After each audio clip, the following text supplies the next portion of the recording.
सुनील अपनी ड्यूटी से रोजाना रात 9 बजे तक अपने घर वापस पहुंच जाता था। पिछले 12 सालों से उसका यही रूटीन था, लेकिन 21 मई 2022 को रात के 10 बज गए, वह घर नहीं लौटा। पत्नी सुनीता को उसकी चिंता होने लगी। उसने पति को फोन मिलाया तो फोन भी स्विच ऑफ मिला। वह परेशान हो गई कि करे तो क्या करे। घर से कुछ दूर ही सुनीता का देवर राहुल रहता था। सुनीता अपने 18 वर्षीय बेटे नवजोत के साथ देवर राहुल के यहाँ पहुंच गई। घबराई हुई हालत में आई भाभी को देखकर राहुल ने पूछा, भाभी क्या हुआ, आप इतनी परेशान क्यों हैं? तुम्हारे भैया अभी तक घर नहीं आए, उनका फोन भी नहीं मिल रहा, पता नहीं कहाँ चले गए। मुझे बड़ी चिंता हो रही है, तुम जाकर उनका पता लगाओ, मेरा तो दिल घबरा रहा है। उन्होंने 8 बजे मुझे फोन पर बताया था कि थोड़ी देर में घर पहुंच रहे हैं, खाना तैयार रखना, लेकिन अभी तक नहीं आए। 45 वर्षीय सुनील मूल रूप से उत्तर प्रदेश के रहने वाले मोहनलाल का बड़ा बेटा था। सुनील के अलावा उनके 3 बेटे और 1 बेटी थी। सभी शादीशुदा थे। सुनील लगभग 13 बरस पहले काम की तलाश में लुधियाना आया था। कुछ दिनों बाद यहीं के जनकपुरी इंडस्ट्रियल एरिया स्थित प्रवीण गर्ग की धागा फैक्ट्री में उसकी नौकरी लग गई। फिर वह यहीं के थाना सराभा नगर के अंतर्गत आने वाले गांव सुनेत में किराए का घर लेकर रहने लगा। बाद में उसने अपनी पत्नी और बच्चों को भी लुधियाना में अपने पास बुला लिया। जब सुनील ने धागा फैक्ट्री में अपनी पहचान बना ली तो अपने छोटे भाई राहुल को भी लुधियाना बुलवा लिया। उसने राहुल की भी एक दूसरी फैक्ट्री में नौकरी लगवा दी। राहुल भी अपने बीवी बच्चों को लुधियाना ले आया और सुनील से 2 गली छोड़कर किराए के मकान में रहने लगा। पिछले 12 सालों से सुनील का रोज का नियम था कि वह रोज ठीक 8:30 बजे काम के लिए घर से अपनी इलेक्ट्रिक साइकिल पर निकलता था और 8:45 बजे अपने मालिक प्रवीण गर्ग की गुरुदेव नगर स्थित कोठी पर पहुंच जाता। वह अपनी साइकिल कोठी पर खड़ी करके वहां से फैक्ट्री की बाइक द्वारा फैक्ट्री जाता था। इसी तरह वह शाम को भी 8:30 बजे छुट्टी कर फैक्ट्री से मालिक की कोठी जाता और वहां बाइक खड़ी कर अपनी इलेक्ट्रिक साइकिल द्वारा 9 बजे तक अपने घर पहुंच जाता था। पिछले 12 सालों में उसके इस नियम में 10 मिनट का भी बदलाव नहीं आया था। 21 मई 2022 को भी वह रोज की तरह काम पर गया था पर वापस नहीं लौटा, इसलिए परिजनों का चिंतित होना स्वाभाविक था। राहुल अपने भतीजे नवजोत और कुछ पड़ोसियों को साथ लेकर सबसे पहले अपने भाई के मालिक प्रवीण गर्ग की कोठी पर पहुंचा। प्रवीण ने उसे बताया कि सुनील तो 8:30 बजे कोठी पर फैक्ट्री की चाबियां देकर घर चला गया था। प्रवीण ने राहुल को सलाह दी कि सबसे पहले वह थाने जाकर इस बात की खबर करे।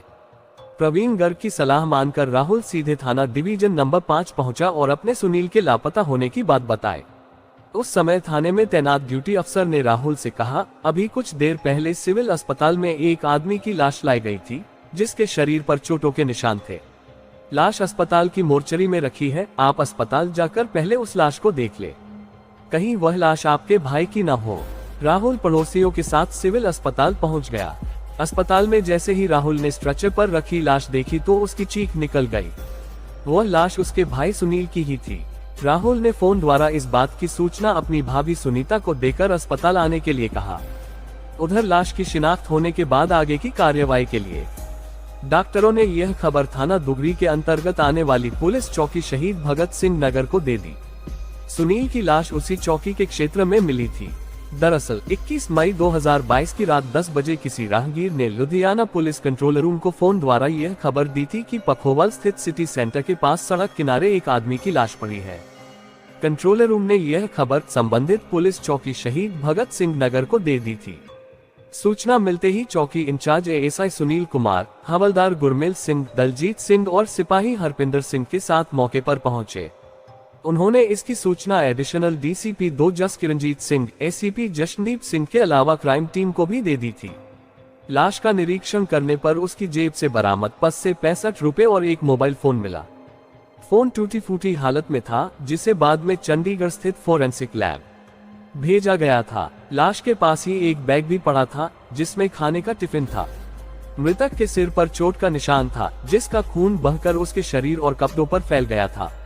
उस समय लाश की शिनाख्त नहीं हो पाने पर एएसआई सुनील कुमार ने मौके की कार्यवाही पूरी कर लाश सिविल अस्पताल भेज दी थी।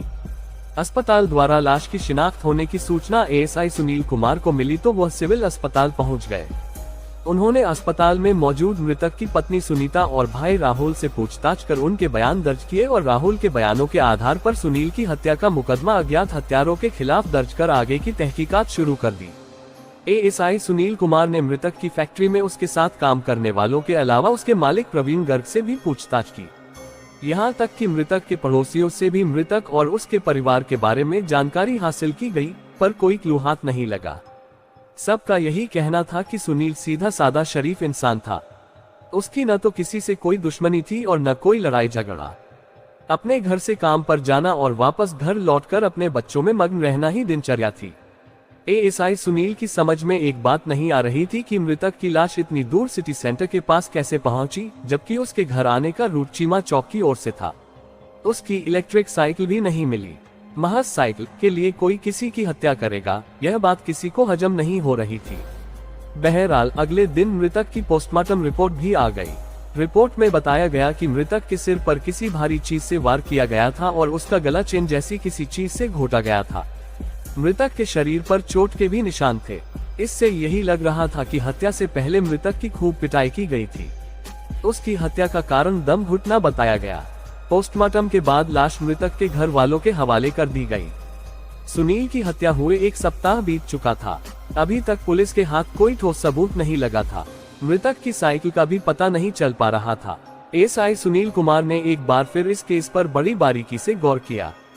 उन्होंने मृतक की पत्नी, भाई और अन्य लोगों के बयानों को ध्यान से पढ़ा। उन्हें पत्नी सुनीता के बयानों में झोल नजर आया तो उन्होंने उसके फोन की कॉल डिटेल्स निकलवाकर चेक की। सुनीता की कॉल डिटेल्स में 2 बातें सामने आईं। एक तो उसने पुलिस को यह झूठा बयान दिया था कि पति ने उससे 8 बजे फोन कर कहा था कि वह घर आ रहा है, खाना तैयार रखना। लेकिन कॉल डिटेल्स से पता चला कि मृतक ने नहीं बल्कि खुद सुनीता ने उसे 8:15 बजे और 8:30 बजे फोन किए थे। दूसरी बात यह कि सुनीता की कॉल डिटेल्स में एक ऐसा नंबर था जिस पर सुनीता की दिन में कई बार घंटों तक बातें होती थीं। घटना वाली रात 21 मई को भी मृतक को फोन करने के अलावा सुनीता की रात 7:30 बजे से लेकर रात 11 बजे तक लगातार बातें हुई थीं। यह फोन नंबर किसका था, यह जानने के लिए एएसआई सुनील कुमार ने मृतक के भाई और बेटे से जब पूछा तो उन्होंने अनभिज्ञता जाहिर की। बहरहाल एएसआई सुनील कुमार ने 2 महिला सिपाहियों को सादे लिबास में सुनीता पर नजर रखने के लिए लगा दिया।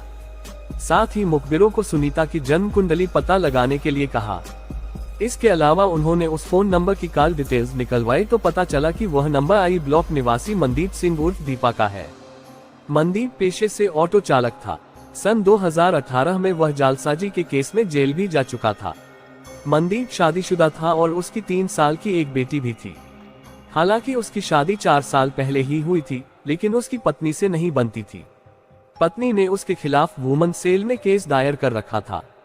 सुनीता पर नजर रखने वाली महिला और मुखबिरों ने यह जानकारी दी कि सुनीता और मनदीप के बीच नाजायज संबंध है। इस बीच फोरेंसिक लैब भेजा गया मृतक का फोन ठीक होकर आ गया, जिसने इस हत्याकांड को पूरी तरह बेनकाब कर दिया। एएसआई सुनील कुमार ने उसी दिन सुनीता को हिरासत में लेकर पूछताछ की तो वह अपने आप को निर्दोष बताते हुए पुलिस को गुमराह करने के लिए तरह तरह की कहानियां सुनाने लगी। जब उसे महिला हवलदार सुरजीत कौर के हवाले किया गया तो उसने पूरा सच उगल दिया। सुनीता की निशानदेही पर उसी दिन 3 जून को 30 वर्षीय मनदीप सिंह उर्फ दीपा, 18 वर्षीय रमन राजपूत, 23 वर्षीय सन्नी कुमार और 21 वर्षीय प्रकाश को भाई रणधीर सिंह चौक से जेनकार सहित गिरफ्तार कर लिया।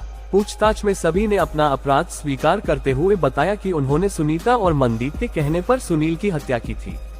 5 अभियुक्तों को उसी दिन अदालत में पेश कर 3 दिनों के पुलिस रिमांड पर लिया गया। रिमांड के दौरान हुई पूछताछ में सुनील हत्याकांड की जो कहानी सामने आई, वह पति और जवान बच्चों के रहते पर पुरुष की बाहों में देह सुख तलाशने वाली एक औरत के मूर्खतापूर्ण कारनामे का नतीजा थी। सुनील जब धागा फैक्ट्री में अपनी नौकरी पर चला जाता था तो सुनीता घर पर अकेली रह जाती थी। इसी के मद्देनजर उसने पास ही स्थित प्लेवे स्कूल में चपरासी की नौकरी कर ली। पति पत्नी के कमाने से घर ठीक से चलने लगा। इसी प्लेवे स्कूल में मनदीप उर्फ दीपा की बेटी भी पढ़ती थी। पहले मनदीप की पत्नी अपनी बेटी को स्कूल छोड़ने और लेने आया करती थी, पर एक बार मनदीप अपनी बेटी को स्कूल छोड़ने आया तब उसकी मुलाकात सुनीता से हुई। सुनीता को देखते ही वह उसका दीवाना हो गया। हालांकि सुनीता उससे उम्र में 10 से 11 साल बड़ी थी, पर उसमें ऐसी कशिश थी जो मनदीप के मन भा गई। यह बात करीब 9 महीने पहले की है। सुनीता से नजदीकियां बढ़ाने के लिए मनदीप रोज बेटी को स्कूल छोड़ने के लिए आने लगा। इधर सुनीता भी मनदीप पर पूरी तरह फिदा हो थी। आग दोनों तरफ बराबर लगी थी। इसका एक कारण यह था कि अपनी उम्र के 40वें पड़ाव पर पहुंचने के बाद और 3 युवा बच्चों की मां होने के बावजूद सुनीता के शरीर में गजब का आकर्षण था। दिन भर हाड़तोड़ मेहनत करने के बाद पति सुनील जब घर लौटता तो खाना खाते ही सो जाता था, जबकि उसकी बगल में लेटी सुनीता उससे कुछ और ही अपेक्षा करती थी। लेकिन सुनील उसकी जरूरत को नहीं समझता था। उसे मनदीप जैसे ही किसी पुरुष की तलाश थी जो उसकी तमन्नाओं को पूरा कर सके। यही हाल मनदीप का भी था। पत्नी से मनमुटाव होने के कारण वह उसे अपने पास फटकने नहीं देती थी, इसलिए जल्दी ही सुनीता और मनदीप में दोस्ती हो गई, जिसे नाजायज रिश्ते में बदलते देर नहीं लगी थी। पति और बच्चों को स्कूल भेजने के बाद सुनीता स्कूल जाने के बहाने घर से निकलती और मनदीप के साथ घूमती फिरती। कई महीनों तक दोनों के बीच यह संबंध चलते रहे। इसी बीच अचानक सुनील को सुनीता के बदले रंगन ने चौंका दिया। उसने अपने बच्चों से इस बारे में पूछा तो उन्होंने बताया कि स्कूल से लौटने के बाद मम्मी बनसम कर न जाने कहां जाती हैं और आपके काम से लौटने के कुछ देर पहले वापस लौट आती हैं। सुनील को तो पहले से ही शक था। उसने सुनीता का पीछा किया और उसे मनदीप के साथ बातें करते पकड़ लिया। यह 2 मई 2022 की बात है। मनदीप की बात को लेकर सुनील का सुनीता से खूब झगड़ा हुआ और उसने सुनीता का स्कूल जाना बंद करवा दिया। यहाँ तक कि उसने उसका फोन भी उससे ले लिया। बाद में सुनीता ने माफी मांगकर भविष्य में ऐसी गलती दोबारा न करने की कसम खाए और स्कूल जाना शुरू कर दिया था। बात करने के लिए मनदीप ने उसे एक नया फोन और सिम कार्ड दे दिया था। वे दोनों फोन पर बातें करते, मिल भी लेते थे, पर अब वे पहले जैसे आजाद नहीं थे। इस तरह चोरी छिपे मिलने से सुनीता परेशान हो गई। एक दिन सुनीता ने अपने मन की पीड़ा जाहिर करते हुए मनदीप से कहा, मनदीप, तुम कैसे मर्द हो जो एक मरियल से आदमी को भी ठिकाने नहीं लगा सकते। तुम भी जानते हो कि सुनील के जीते जी हमारा मिलना मुश्किल हो गया है। मनदीप ने उसे भरोसा दिया कि काम हो जाएगा। फिर दोनों ने मिलकर सुनील की हत्या की योजना बनाई। अब मनदीप के सामने समस्या यह थी कि वह यह काम अकेले नहीं कर सकता था। नवंबर 2020 में मनदीप जब जालसाजी के केस में जेल गया था, तब उसकी मुलाकात जेल में बंद पंकज राजपूत से हुई थी। पंकज लुधियाना के थाना टिब्बा में दर्ज दफा 307 के केस में बंद था। दोनों की जेल में मुलाकात हुई और दोस्ती हो गई थी। कुछ दिन बाद मनदीप की जमानत हो गई और वह जेल से बाहर आ गया। बाहर आने के बाद वह बीच बीच में पंकज से जेल में मुलाकात करने जाता रहता था। सुनील की हत्या की योजना बनाने के बाद उसने जेल जाकर पंकज को अपनी समस्या के बारे में बताया। पंकज ने उसे अपने 2 साथियों रमन और प्रकाश के बारे में बताया। उसने मनदीप के फोन से रमन को फोन कर मनदीप का साथ देने को कह दिया। रमन ने इस काम के लिए 10,000 रुपए मांगे, जो मनदीप ने दे दिए थे। रमन और प्रकाश ने अपने साथ सन्नी को भी शामिल कर लिया था। सुनीता ने किराए के हत्यारों को सुनील का पूरा रूटीन बता दिया कि वह कितने बजे काम पर जाता है, कितने बजे किस रास्ते से घर लौटता है वगैरह। इन बदमाशों ने तय किया कि सुनील को घर लौटते समय रास्ते में कहीं घेर लिया जाएगा। सुनील की हत्या के लिए 20 मई 2022 का दिन चुना गया था, पर टाइमिंग गलत होने से उस दिन सुनील बच गया। अगले दिन 21 मई को रात 8 बजे मनदीप सन्नी को अपने साथ लेकर BRS नगर से अपनी जेन कार द्वारा एक धार्मिक स्थल पर पहुंचा। रमन और प्रकाश भी बाइक से वहां पहुंच गए थे। इसके बाद चारों सुनील के मालिक की कोठी के पास मंडराने लगे। सुनील अपने मालिक की कोठी पर फैक्ट्री की चाबियां देने के बाद अपनी इलेक्ट्रिक साइकिल से घर के निकला तो चीमा चौक के पास चारों ने उसे घेर कर जेन कार में डाल लिया। उसकी साइकिल सन्नी लेकर चला गया, जो उसने लेयर वैली में फेंक दी थी। सुनील को कार में डालने के बाद मनदीप ने उसके सिर पर लोहे की रॉड से वार कर उसे घायल कर दिया। फिर सब ने मिलकर उसकी खूब पिटाई की। इसके बाद साइकिल की चेन उसके गले में डालकर उसका गला घोंट दिया। सुनील की हत्या करने के बाद वे उसकी लाश को सिटी सेंटर ले आए और सड़क किनारे सुनसान जगह पर फेंककर रात 11 बजे तक सड़कों पर घूमते रहे। इसके बाद सभी अपने अपने घर चले गए। शाम 7:30 बजे से रात के 11 बजे तक सुनीता लगातार फोन द्वारा मनदीप के संपर्क में थी। वह उससे पल पल की खबर ले रही थी। रिमांड अवधि के दौरान पुलिस ने हत्या में प्रयुक्त चेन भी बरामद कर ली, लेकिन कथा लिखे जाने तक मृतक की साइकिल बरामद नहीं हो सकी। रिमांड खत्म होने के बाद पुलिस ने सुनील की हत्या के अपराध में उसकी पत्नी सुनीता, सुनीता के प्रेमी मनदीप उर्फ दीपा, रमन, प्रकाश और सन्नी को अदालत में पेश किया, जहां से उन्हें जिला जेल भेज दिया गया। तो दोस्तों, ये थी हमारी आज की कहानी। उम्मीद करते हैं ये कहानी जरूर आपको पसंद आई होगी। आपका क्या कहना इस कहानी के बारे में कमेंट में हमें जरूर बताएं।